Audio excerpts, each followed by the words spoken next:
Praise the lord. ఈరోజు దేవుని వాగ్దానము, మన ప్రభువైన యేసుక్రీస్తు ద్వారా రక్షణ పొందుటకే దేవుడు మనలను నియమించెను గాని ఉగ్రత పాలగుటకు నియమింపలేదు. తెస్సలోనికైలకు రాసిన మొదటి పత్రిక 5వ అధ్యాయము 9వ వచనము. సహోదరి సహోదరులారా, ఈ వాక్యం దేవుని స్వభావాన్ని, మానవాళి పట్ల ఆయన ప్రణాళికను మరియు క్రీస్తు విశ్వాసులకు అందించే నిరీక్షణను వెల్లడిస్తుంది. మునుపటి వచనాలలో పౌలు ప్రభుదినం, తీర్పు సమయం మరియు క్రీస్తు తిరిగి వచ్చే సమయం గురించి ప్రస్తావించాడు. అయితే ఈ వచనంలో విశ్వాసుల పట్ల దేవుని ఉద్దేశం ఆయన కోపాన్ని అనుభవించడం కాదు గాని యేసుక్రీస్తు ద్వారా రక్షణ పొందడమే అని నొక్కి చెప్తున్నాడు. ప్రియులారా, దేవుడు చంచలుడు లేదా ప్రతీకారవాది కాదు. బదులుగా ఆయన న్యాయవంతుడు మరియు దయగలవాడు. మనము ఉగ్రత పాలు కాకుండా రక్షణ పొందాలనే ఆయన ఆశిస్తున్నాడు. ఉగ్రత అనేది పాపానికి వ్యతిరేకంగా దేవుని నీతివంతమైన తీర్పును సూచిస్తుంది. అయితే రక్షణ యేసుక్రీస్తుపై విశ్వాసం ద్వారా ఆయన అందించే నిత్యజీవ బహుమానాన్ని సూచిస్తుంది. దేవుడు తన ప్రేమలో తన కుమారుడైన యేసుక్రీస్తు బలి ద్వారా మానవాళి తనతో సమాధాన పడడానికి ఒక మార్గాన్ని అందించాడు. క్రొత్త నిబంధన అంతటా యేసు దేవునికి మరియు మానవాళికి మధ్యవర్తిగా ప్రకటించబడ్డాడు. ప్రపంచంలోని వివిధ తప్పుడు మార్గాలు మరియు తత్వాలకు భిన్నంగా రక్షణ పొందడానికి ఏకైక మార్గం ఆయనే అనేది ఆయన ప్రత్యేకతను తెలియజేస్తుంది.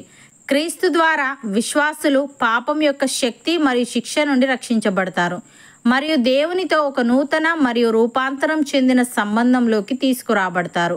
ఈ రక్షణ కేవలం భవిష్యత్తులో జరిగే సంఘటన కాదు కానీ ప్రస్తుత జీవితానికి కూడా దాని ప్రభావాన్ని చూపుతుంది. ఎందుకంటే విశ్వాసులు పరిశుద్ధాత్మ ద్వారా దేవునికి ఇష్టమైన జీవితాన్ని గడపడానికి అధికారం పొందుతారు.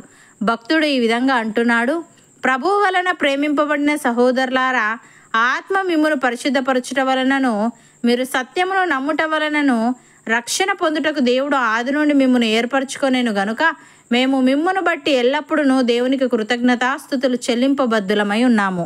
మీరీలాగున రక్షింపబడి మన ప్రభువైన యేసుక్రీస్తు యొక్క మహిమను పొందవలనని ఆయన మా సువార్త వలన మిమ్మును పిలిచెను. కాబట్టి సహోదరులారా, నిలకడగా ఉండి మా నోటి మాట వలననైనను మా పత్రిక వలననైనను మీకు బోధింపబడిన విధులను చేపట్టుడి. మన ప్రభువైన యేసుక్రీస్తును మనలను ప్రేమించి కృపచేత నిత్యమైన ఆదరణయు శుభ నిరీక్షణయు అనుగ్రహించిన మన తండ్రి అయిన దేవుడును మీ హృదయములను ఆదరించి ప్రతి సత్కార్యమందును ప్రతి సద్వాక్యమందును మిమ్మును స్థిరపరచునుగాక అని. ప్రియులారా, దేవుడు మన ఎడల తన ప్రేమను వెల్లడిపరచుచున్నాడు. ఎట్లనగా మనం ఇంకను పాపులమై ఉండగానే క్రీస్తు మన కొరకు చనిపోయెను. కాబట్టి ఆయన రక్తము వలన ఇప్పుడు నీతిమంతులముగా తీర్చబడి మరింత నిశ్చయముగా ఆయన ద్వారా ఉగ్రత నుండి రక్షింపబడుదుము. ఏలైనగా శత్రువులమై ఉండగా ఆయన కుమారుని మరణము ద్వారా మనము దేవునితో సమాధానపరచబడిన ఎడల సమాధానపరచబడిన వారమై ఆయన జీవించుట చేత మరి నిశ్చయముగా రక్షింపబడుదుము.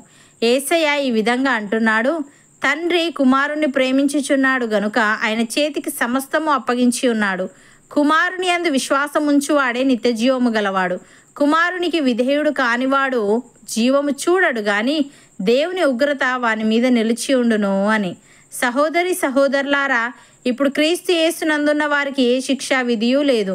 క్రీస్తు యేసునందు జీవమునిచ్చు ఆత్మ యొక్క నియమము పాప మరణముల నియమము నుండి మనలను విడిపించెను. ఎట్లనగా ధర్మశాస్త్రము దేనిని చేయజాలకపోయెనో దానిని దేవుడు చేసెను. శరీరమును అనుసరింపక ఆత్మను అనుసరించియే నడుచుకొను మనయందు ధర్మశాస్త్ర సంబంధమైన నీతి విధి నెరవేర్చబడవలనని పాప పరిహారము నిమిత్తము దేవుడు తన సొంత కుమారుణ్ణి పాప శరీరాకారముతో పంపి ఆయన శరీరమందు పాపమునకు శిక్ష విధించెను.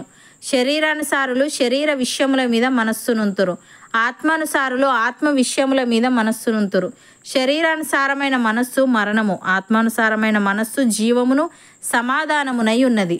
అవును అన్నవారు నాతో పాటు ప్రార్థనలో ఏకీభవించండి. పరిశుద్ధుడా, ప్రేమగల తండ్రి, యేసుక్రీస్తు ద్వారా రక్షణ పొందుటకే నీవు మమ్మలను నియమించావు గాని ఉగ్రత పాలగుటకు నియమింపలేదని. ఉగ్రత అనేది పాపానికి వ్యతిరేకంగా నీ నీతివంతమైన తీర్పును సూచిస్తుందని. అయితే రక్షణ యేసుక్రీస్తుపై విశ్వాసం ద్వారా నీవు అందించే నిత్యజీవ బహుమానాన్ని సూచిస్తుందని నీవు తెలియజేశావు. తండ్రి నీకు స్తుతులు.